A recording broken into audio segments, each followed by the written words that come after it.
So you've decided to put your home on the market. Congratulations. Now, the question you're probably asking yourself is, what exactly do I need to do to get my house ready for the market? Hi, I'm Marcy Soderquist with Compass. A wise manager of mine once told me you only get one chance to make a first impression. With that in mind, here's a rundown of the things you can do to prepare your home. First, let's start with curb appeal. Quite often I see homes that have overgrown shrubbery and trees that are actually hiding the house. I literally go stand in the street to see what my photo will look like from the front, and then I suggest trimming where needed. Then approach your front door. Is it clean and free of dust and cobwebs? We really don't pay attention to our front doors, but it's important to do so because buyers will be standing there with their realtor waiting for them to open up. If they see dirt, cobwebs, and pairs of shoes, it will not give a good first impression. I liken this to cleaning your windshield after a period of time. Sometimes you get used to that layer of dust that lands there, but once you clean it, you realize just how dirty it actually was. Your yard should get something beyond a mow and blow. Any dead branches, leaves, and plants should be cut back or removed. There are easy and inexpensive ways to make your yard look pretty.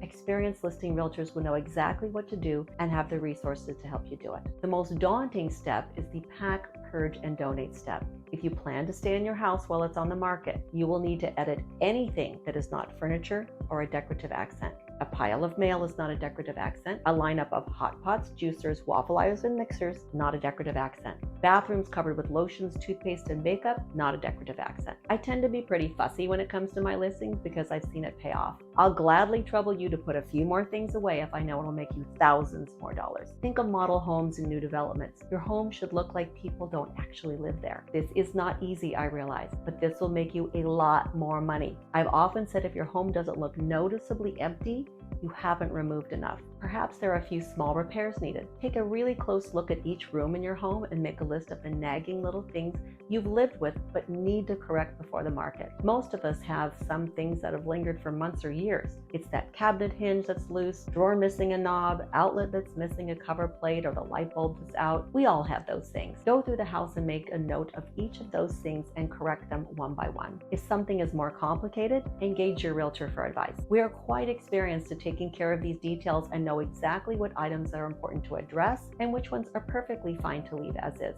I've had some sellers that have wanted to do something for years that would actually make them $0 if they did it. So yes, your realtor can actually save you some prep money. When you've been showing property for 28 years, you know exactly the kind of things that buyers will complain about. This is why it's easy for us to advise you, but also why it's hard for you to do it by yourself. Ideally, your home should be vacant and staged. If it's not feasible to move out while you're on the market, the next best thing is heavily decluttered, professionally clean, and professionally partially staged. A note about staging. An old table and chairs is not staging. An old bedspread and pillows is not staging. And how about those old towels? Not staging. Cool, trendy new furniture is staging. Remember, the buyer may be of a different generation than you. Older furniture makes your whole house look old. Even if you love your old furniture, new or trendy furniture makes your house look newer than it is. This is a strategy realtors have been using for years. Statistics show that a staged home could sell for up to 10% more than an unstaged home. If you don't appeal to the emotions of the buyer, you'll not trigger their powerful desire needed for them to pay more money for your home. One little bit of good news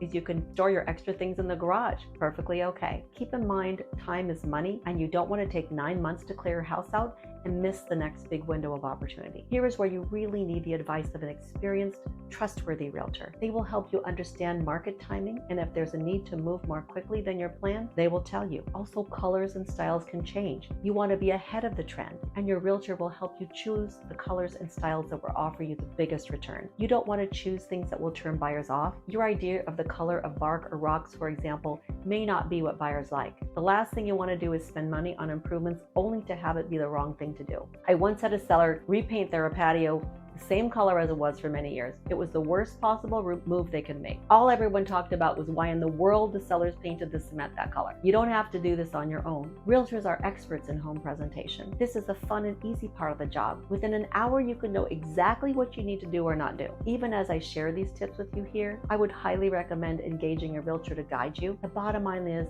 please choose a realtor as you start this process and follow their guidance on exactly what to do. I'm Marcy Soderquist with Compass, always happy to be real about real estate.